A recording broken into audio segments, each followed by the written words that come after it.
Well lecture টিভিকে subscribe করুন। পরবর্তী ভিডিও পেতে বেল আইকনটিতে ক্লিক করুন। ধন্যবাদ।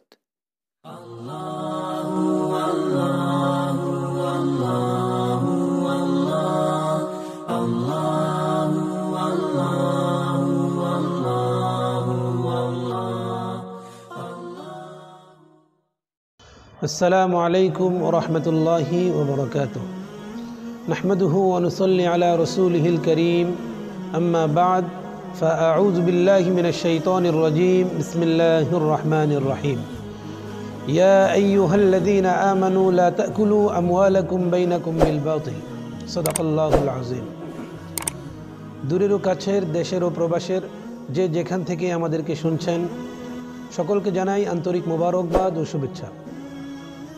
একটি প্রশ্ন আমার কাছে এসেছে, ইসলামী লাইফ ইন্স্যুরেন্স অথবা জীবন বীমা ইন্স্যুরেন্স কোম্পানি এগুলো করা ইসলামে কতটুকু জায়েজ, ইসলাম কি সমর্থন করে কিনা?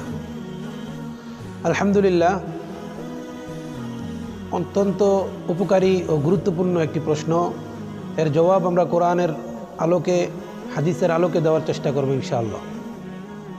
আল্লাহ পাক রব্বুল আলামিন সূরাতুল আনআমের 119 নম্বর আয়াতে 119 নম্বর আয়াতে আল্লাহ পাক বলেন, ওয়াকদ ফাসসালা লাকুম মা হাররামা আলাইকুম ইল্লা মা তুরিরতুম ইলাইহি, যে তোমাদের জন্য যা যা হারাম করা হয়েছে সেগুলো স্পষ্ট বর্ণনা করা আছে। আল্লাহ পাক সব কিছু স্পষ্টভাবে বর্ণনা করে দিয়েছেন যা যা আমাদের জন্য হারাম। ইল্লা মা তুরিরতুম ইলাইহি, তবে যেই বিষয়ের উপরে অপারগতা থাকবে, যেগুলো অপারগ হবে যেই বিষয়গুলোর উপরে, সেগুলো ভিন্ন কথা। এই ইল্লা মাফতুরিতুম এই অংশটুকুর তাফসীরে উলামায়ে কেরাম, মুফাসসিরিনে কেরাম বলেন যে কোনো দেশে যদি কোনো বিষয় চাপিয়ে দেওয়া হয় জনগণের উপর যেটা অপারগ, যেমন আপনি যদি কোনো গাড়ি কিনেন অথবা কোনো বাড়ি ভবন তৈরি করেন, তাহলে সেক্ষেত্রে সরকারিভাবে যদি চাপ থাকে যে আপনার একটি গাড়ির জন্য বাধ্যতামূলক ইন্স্যুরেন্স করতে হবে, আপনি একটি বাড়ি নির্মাণ করবেন সেটার জন্য বাধ্যতামূলক একটি ইন্স্যুরেন্স করতে হবে, সেই অংশটুকু তথা সেই কাজটুকু ইসলামে জায়েজ বলে, কারণ এখানে অপারগ আল্লাহ পাক কালামে পাকের দ্বারা এটা স্পষ্ট করেছেন, এই ইন্স্যুরেন্স করা জায়েজ হবে। তাছাড়া মানুষ যে জীবন বীমা করে থাকে, যে 10 বছর চুক্তি, 20 বছর চুক্তি, প্রতি মাসে আপনি একটি অংশ, আপনার একটি অঙ্ক আপনি ওই ইন্স্যুরেন্স কোম্পানিকে দিবেন, তার বিনিময়ে আপনার যখন কোনো ধরনের মারাত্মক ক্ষতি হবে অথবা আপনি মারা যাবেন, আপনার এই ধরনের ক্ষতির পর আপনার পরিবার, আপনার নমিনি যে থাকবে সে সেখান থেকে উপকার লাভ করবে।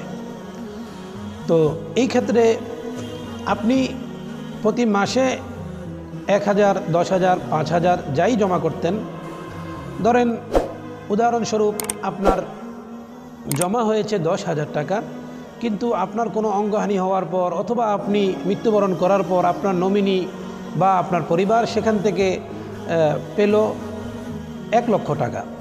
তো আপনি জমা করলেন 10,000, আপনার পরিবার পেল 1 লক্ষ। সেখানে বাকি 90,000 টাকা কিসের বিনিময়ে আনলো? বাকি 90,000 টাকা হচ্ছে অন্য মানুষের হক, সেটা অন্যায়ভাবে ভোগ করানো হচ্ছে। তো এটা সম্পূর্ণ নিষিদ্ধ, সম্পূর্ণ হারাম। আল্লাহ পাক সূরাতুন নিসায়ের 29 নম্বর আয়াতে আল্লাহ পাক বলেন, ইয়া আইয়ুহাল্লাযীনা আমানু লা তাকুলু আমওয়ালাকুম বাইনাকুম বিল বাতিল, তোমরা একে অপরের মাল অন্যায়ভাবে ভক্ষণ করো না। তো এটাও অন্যায়ভাবে ভক্ষণ করা।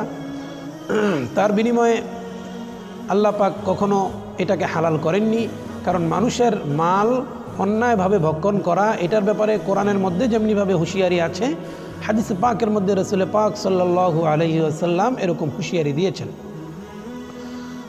তো কোরআনের মধ্যে বিভিন্ন জায়গায় বিভিন্ন কাজকে নিষিদ্ধ করা হয়েছে।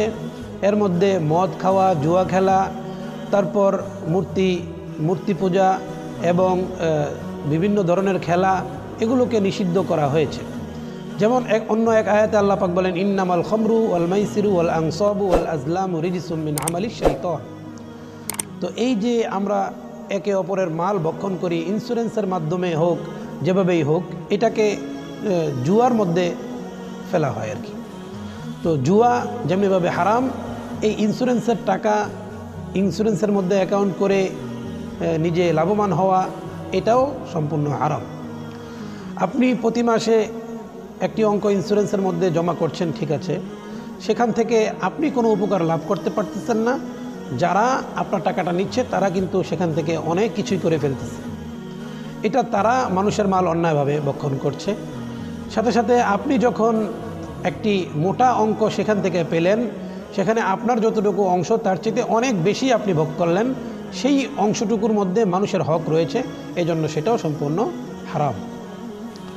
এক্ষেত্রে আরেকটি বিষয় বলে রাখা উচিত যে যদি স্বাস্থ্য বিমা কেউ করে থাকে, স্বাস্থ্য বিমা, এই ক্ষেত্রে ওলামায়ে কেরাম একমত হয়েছেন যে স্বাস্থ্য বিমার ক্ষেত্রে ধোঁকাটা একটু কম হয়ে থাকে। যে আপনি অসুস্থ হবেন, শুধুমাত্র অসুস্থ হলে এখান থেকে টাকা পয়সা আপনি ব্যবহার করতে পারবেন, এজন্য আপনি এখানে এই বিমার মধ্যে টাকা পয়সা জমা রাখলেন। কিন্তু সেক্ষেত্রেও তাকওয়ার মাসালা হলো, যদি আপনার অ্যাকাউন্টে 10,000 টাকা জমে থাকে, আপনি শুধুমাত্র এই 10,000 টাকারই চিকিৎসা গ্রহণ করবেন ইনশাআল্লাহ।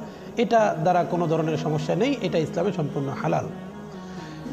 ঠিক তেমনিভাবে এর পাশাপাশি আরেকটি মাসালা চলে আসে যে ব্যাংকের মধ্যে যেই ধরনের সুদ, ব্যাংকের মধ্যে যেই ধরনের টাকা পয়সা জমা রাখলে বাড়তি যেই টাকাটুকু আমার টাকার সাথে যুক্ত হয়, সেটা কি হালাল না হারাম, সেখানেও বলা উচিত যে এটাই, যে আপনার টাকা যতটুকু থাকবে তার বাড়তি যতটুকু তার টাকা আপনার এখানে যুক্ত হবে, সেটা সম্পূর্ণ সুদ।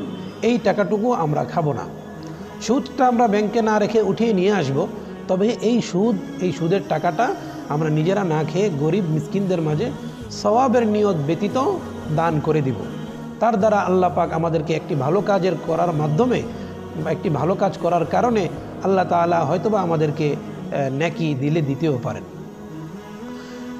এবং আরেকটি বিষয়, যদি কোনো ব্যাংকের মাধ্যমে ইসলামী ব্যাংকিং যদি তারা চালু করে থাকে, তাহলে সেখানে যদি আপনার টাকা আপনি এই চুক্তিতে দেন যে তারা আপনার টাকা দিয়ে ব্যবসা বাণিজ্য করবে, আপনার টাকা ব্যবসা বাণিজ্য করার পর তারা ব্যবসায় লস হোক লাভ হোক, যে একটি নির্দিষ্ট অংশ আপনাকে দিবে, তাহলে সেটা সম্পূর্ণ হারাম। আর যদি এরকম হয় যে না, ইসলামী ব্যাংকিং অনুযায়ী তারা কোনো ধরনের চুক্তি করবে না, কোনো পার্সেন্টেজ আপনাকে চুক্তি করে দিবে না, তাদের যা লাভ হবে সেখান থেকে কিছু অংশ আপনি পাবেন, আর যা লস হবে সেখান থেকেও আপনি লসের আওতায় পড়বেন, তাহলে ওই অংশটুকু আপনি নিতে পারবেন, সেটা হালাল।